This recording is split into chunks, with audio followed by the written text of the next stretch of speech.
दोस्तों नमस्कार। हिंदी संगम चैनल पर आपका स्वागत है। मैं हूं कुंदन मिश्रा। दोस्तों, जैसा कि आप लोग जानते हैं, इस समय हम लोग आगामी 16 व 17 फरवरी को होने वाली असिस्टेंट प्रोफेसर परीक्षा के लिए जीएस यानी सामान्य अध्ययन से संबंधित प्रश्नों को पढ़ रहे हैं। तो इस कड़ी को आगे बढ़ाते हुए आज हम सामान्य अध्ययन की यूनिट 5 भारतीय संविधान के निर्वाचन आयोग से संबंधित प्रश्नों को पढ़ेंगे। तो देर न करते हुए शुरू करते हैं। आज का पहला प्रश्न है, भारतीय संविधान के किस अनुच्छेद में निर्वाचन आयोग का उल्लेख है? भारतीय संविधान के किस अनुच्छेद में निर्वाचन आयोग का उल्लेख है? ऑप्शन ए अनुच्छेद 124, ऑप्शन बी अनुच्छेद 324, ऑप्शन सी अनुच्छेद 320, ऑप्शन डी अनुच्छेद 326। आपको बताना है कि भारतीय संविधान के किस अनुच्छेद में निर्वाचन आयोग का प्रावधान किया गया है। उत्तर है ऑप्शन बी अनुच्छेद 324। अनुच्छेद 324 भारतीय संविधान में निर्वाचन आयोग का उल्लेख किया गया है। अनुच्छेद 324 में निर्वाचन आयोग का उल्लेख किया गया है।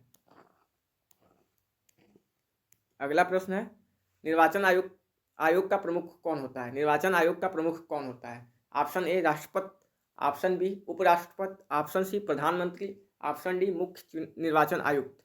आपको बताना है कि निर्वाचन आयोग का प्रमुख कौन होता है। उत्तर है ऑप्शन डी मुख्य निर्वाचन आयुक्त।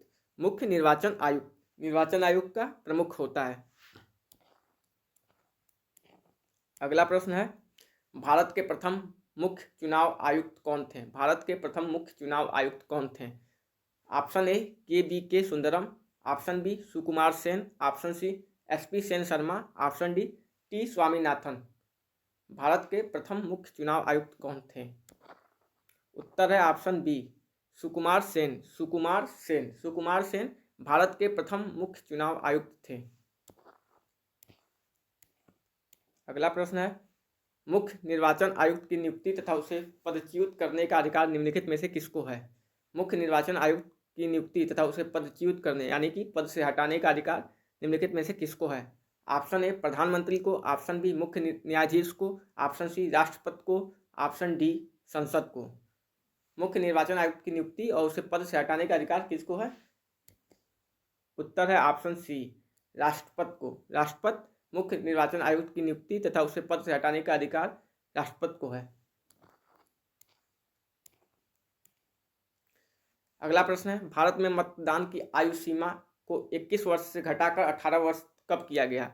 बताना है कि भारत में पहले जो मतदान की आयु सीमा 21 वर्ष थी उसको घटाकर 18 वर्ष किया गया, और वो कौन सा वर्ष था जिस वर्ष में ये 18 वर्ष किया गया आयु सीमा घटाकर? ऑप्शन ए 1988 ईस्वी में, ऑप्शन बी 1989 में, ऑप्शन सी 1990 में, ऑप्शन डी 1991 में। उत्तर है ऑप्शन बी 1989। 1989 में भारत में मतदान की आयु सीमा को 21 वर्ष से घटाकर 18 वर्ष कर दिया गया। कब किया गया? 1989 में भारत में मतदान की आयु सीमा 21 वर्ष से घटाकर 18 वर्ष कर दिया गया। अगला प्रश्न है, भारत के विभिन्न राजनीतिक दलों को राष्ट्रीय या क्षेत्रीय दल का दर्जा देने का अधिकार किसको है? भारत के विभिन्न राजनीतिक दलों को राष्ट्रीय या क्षेत्रीय दलों का दर्जा देने का अधिकार किसको है? ऑप्शन ए संसद को, ऑप्शन बी राष्ट्रपति को, ऑप्शन सी चुनाव आयोग को, ऑप्शन डी सर्वोच्च न्यायालय को। उत्तर है ऑप्शन सी चुनाव आयोग को। चुनाव आयोग को यह अधिकार है किसी दल को राष्ट्रीय या क्षेत्रीय दल का दर्जा देने का। अगला प्रश्न है, भारत के वर्तमान निर्वाचन आयुक्त कौन है? भारत के वर्तमान निर्वाचन आयुक्त कौन है?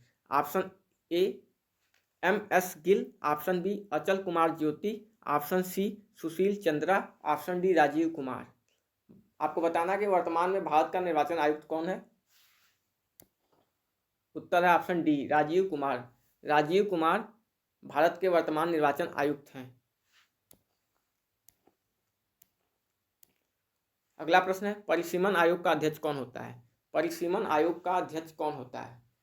परिसीमन आयोग का अध्यक्ष कौन होता है? ऑप्शन ए राष्ट्रपति, ऑप्शन बी गृह मंत्री, ऑप्शन सी मुख्य चुनाव आयुक्त, ऑप्शन डी प्रधानमंत्री। परिसीमन आयोग का अध्यक्ष कौन होता है बताना है। उत्तर है ऑप्शन सी मुख्य चुनाव आयुक्त। मुख्य चुनाव आयुक्त परिसीमन आयोग का अध्यक्ष होता है। परिसीमन आयोग का कार्य होता है कि चुनाव क्षेत्र, निर्वाचन क्षेत्र में सीटों का बंटवारा करना, उसकी सीमा तय करना कि किस राज्य में कितनी विधानसभा या लोकसभा सीटें होंगी। तो ये परिसीमन आयोग का अध्यक्ष का कार्य होता है। और ये परिसीमन आयोग का अध्यक्ष होता है मुख्य चुनाव आयुक्त। अगला प्रश्न है, अन्य निर्वाचन आयुक्त अपना त्यागपत्र देते हैं। देखिए, मुख्य चुनाव निर्वाचन आयोग में के संरचना में एक मुख्य चुनाव आयुक्त होता है और 2 अन्य निर्वाचन आयुक्त होते हैं। तो वही पूछा है कि अन्य निर्वाचन आयुक्त अपना त्यागपत्र किसको देते हैं। ऑप्शन ए राष्ट्रपति को, ऑप्शन बी प्रधानमंत्री को, ऑप्शन सी उपराष्ट्रपति को, ऑप्शन डी मुख्य निर्वाचन आयुक्त को। उत्तर है ऑप्शन ए राष्ट्रपति को। अन्य निर्वाचन आयुक्त अपना त्यागपत्र राष्ट्रपति को देते हैं। अगला प्रश्न है, निर्वाचन आयोग ने सर्वप्रथम किस वर्ष राजनीतिक दलों के लिए आचार संहिता लागू की थी। निर्वाचन आयोग ने सर्वप्रथम किस वर्ष राजनीतिक दलों के लिए आचार संहिता लागू की थी। ऑप्शन ए वर्ष 1965 में, ऑप्शन बी वर्ष 1971 में, ऑप्शन सी वर्ष 1980 में, ऑप्शन डी वर्ष 1991 में। उत्तर है ऑप्शन बी वर्ष 1971 में। वर्ष 1971 में निर्वाचन आयोग ने सर्वप्रथम राजनीतिक दलों के लिए आचार संहिता लागू की थी। अगला प्रश्न है, चुनावों में मतदान की उंगली पर लगाई जाने वाली स्याही में कौन सा रसायन होता है। चुनावों में मतदाता की उंगली पर लगाई जाने वाली स्याही में कौन सा रसायन होता है। Option A silver nitrate, option B potassium nitrate, option C sodium chloride, option D calcium chloride.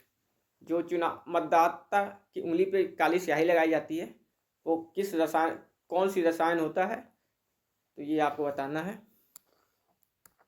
अगला इसका उत्तर है option A silver nitrate. Silver nitrate होता है, जो काली स्याही होती है वो सिल्वर नाइट्रेट होती है। अगला प्रश्न है, मतदाताओं के पंजीयन का उत्तरदायित्व किस पर है। मतदाताओं के पंजीयन का उत्तरदायित्व किस पर है। मतदाता सूची जो तैयार होती है और उसका जो पंजीयन होता है उसका उत्तरदायित्व किस पर है, बताना है। ऑप्शन ए राज्यपाल पर, ऑप्शन बी मतदाताओं पर, ऑप्शन सी राजनीतिक दलों पर, ऑप्शन सी राजनीतिक दलों पर, ऑप्शन डी निर्वाचन आयोग पर। उत्तर है ऑप्शन डी निर्वाचन आयोग पर। निर्वाचन आयोग पर यह उत्तरदायित्व होता है मतदाताओं के पंजीयन का। अगला प्रश्न है, निम्नलिखित में से किन समितियों ने निर्वाचन सुधारों पर रिपोर्ट प्रस्तुत की है। निम्नलिखित में से किन समितियों ने निर्वाचन आयोग पर रिपोर्ट प्रस्तुत की है। 1 दिनेश गोस्वामी समिति, 2 तारकुंडे समिति, 3 है इंद्रजीत गुप्ता समिति और चौथा है बलवंत राय मेहता समिति। और इसमें कूट दिए गए हैं।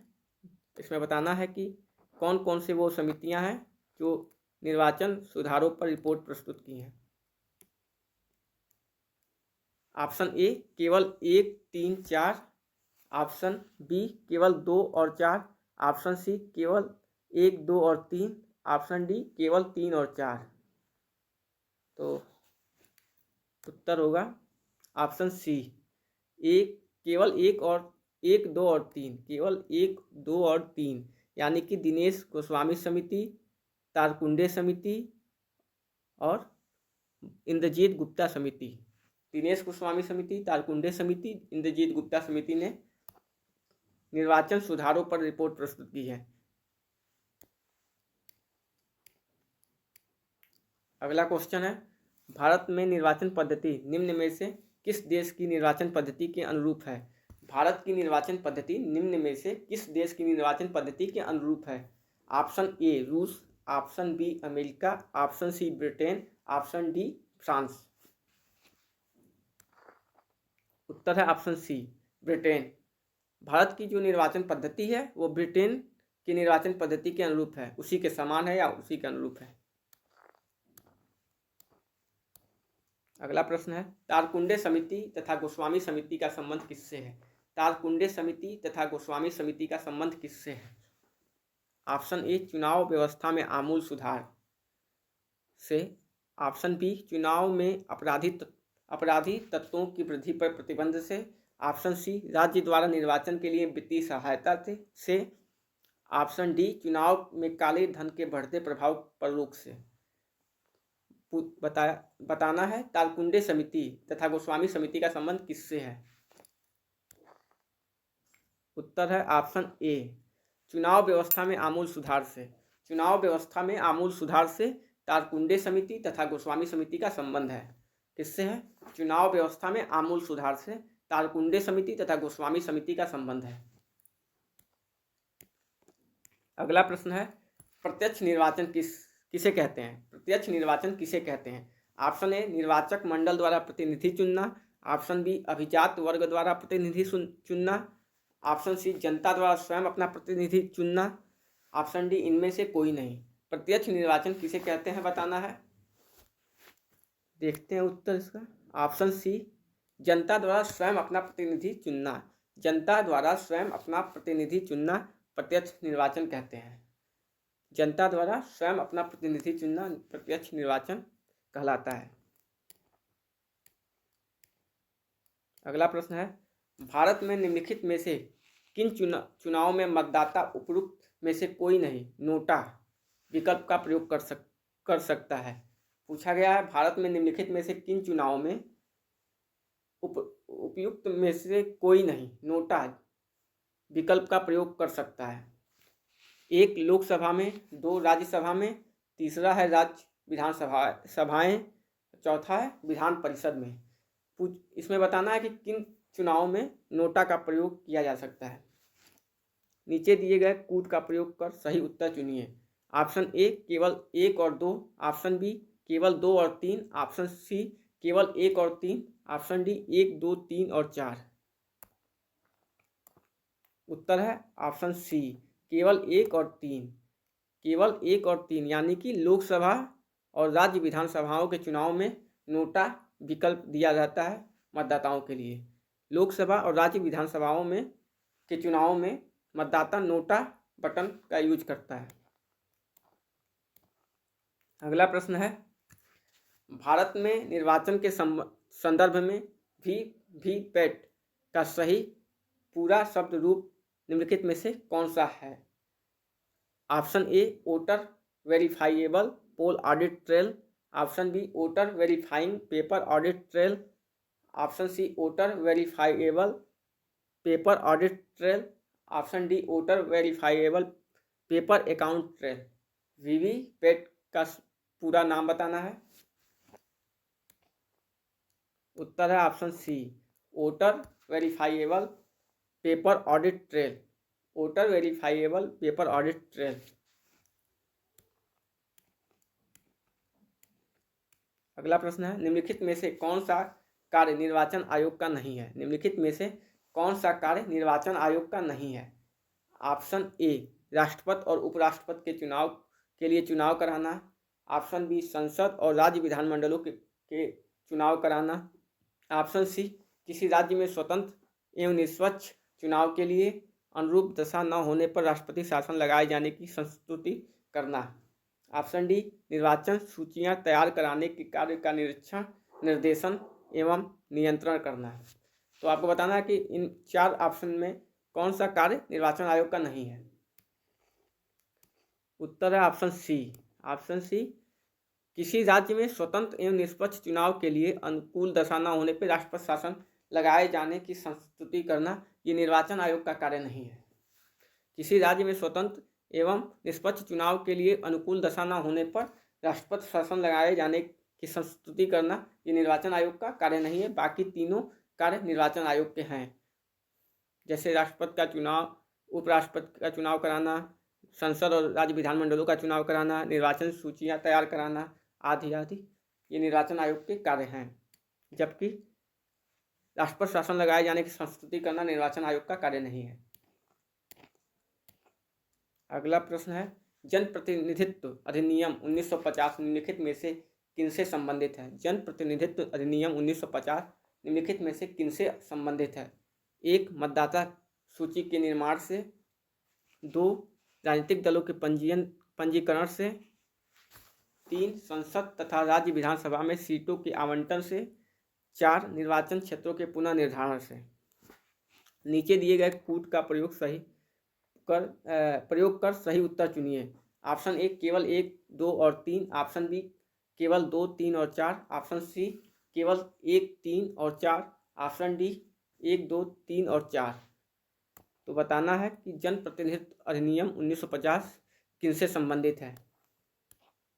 उत्तर है ऑप्शन सी, केवल 1, 3 और 4, केवल 1, 3 और 4। तो देखते हैं 1, 3 और 4 क्या है। मतदाता सूची के निर्माण से, 3 है संसद तथा राज्य विधानसभा में सीटों के आवंटन से, और 4 है निर्वाचन क्षेत्रों के पुनः निर्धारण से। यानी कि जन प्रतिनिधित्व अधिनियम 1950 संबंधित है मतदाता सूची के निर्माण से, संसद तथा राज्य विधानसभा के सीटों के आवंटन से, निर्वाचन क्षेत्रों के पुनः निर्धारण से होती है। भारत के चुनाव आयोग में सदस्यों की संख्या कितनी होती है। यानी कि जो चुनाव आयोग का संगठन है उसकी संरचना में कितने सदस्य हैं। Option A 3, option B 4, option C 5, option D 6। चुनाव आयोग के सदस्यों की संख्या पूछा गया है, तो उत्तर होगा ऑप्शन ए 3। Option A 3। चुनाव आयोग के सदस्यों की संख्या 3 है। एक मुख्य चुनाव आयुक्त होता है और 2 अन्य चुनाव आयुक्त होते हैं। तो दोनों इस तरह कुल 3 सदस्य होते हैं, एक मुख्य चुनाव आयुक्त और 2 अन्य चुनाव आयुक्त। तो भारत के चुनाव आयोग में सदस्यों की संख्या 3 होती है। तो दोस्तों आज की प्रश्नोत्तरी यहीं समाप्त हुई। मिलते हैं अगले वीडियो में नए प्रश्नों के साथ। तब तक के लिए धन्यवाद।